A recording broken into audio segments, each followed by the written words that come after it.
التقليديين. سكان الناظور في خضم الزيارة الملكية الميمونة عبروا عن ابتهاجهم للمشاريع المتعددة المعلنة إبان زيارة جلالة الملك محمد السادس حفظه الله.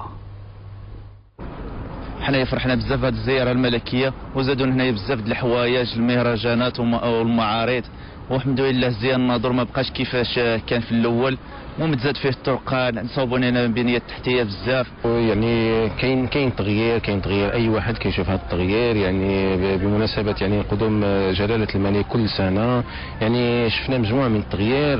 الحمد لله الناظور ما بقاش يعني كيما الناظور ديال هذه شحال. يعني اي واحد كيشوف هذا التغيير. يعني مجموعه من المشاريع تزادوا هنا في مدينه الناظور.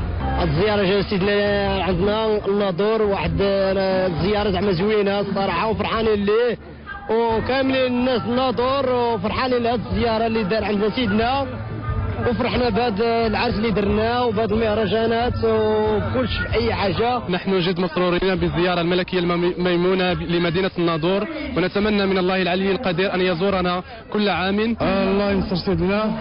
الحمد لله كنعيشوا واحد الجو ممتاز في مدينه الناظور، جو ممتاز مليء بالبهجه والفرح والسرور. الله ينصر سيدنا. الحمد لله المدينه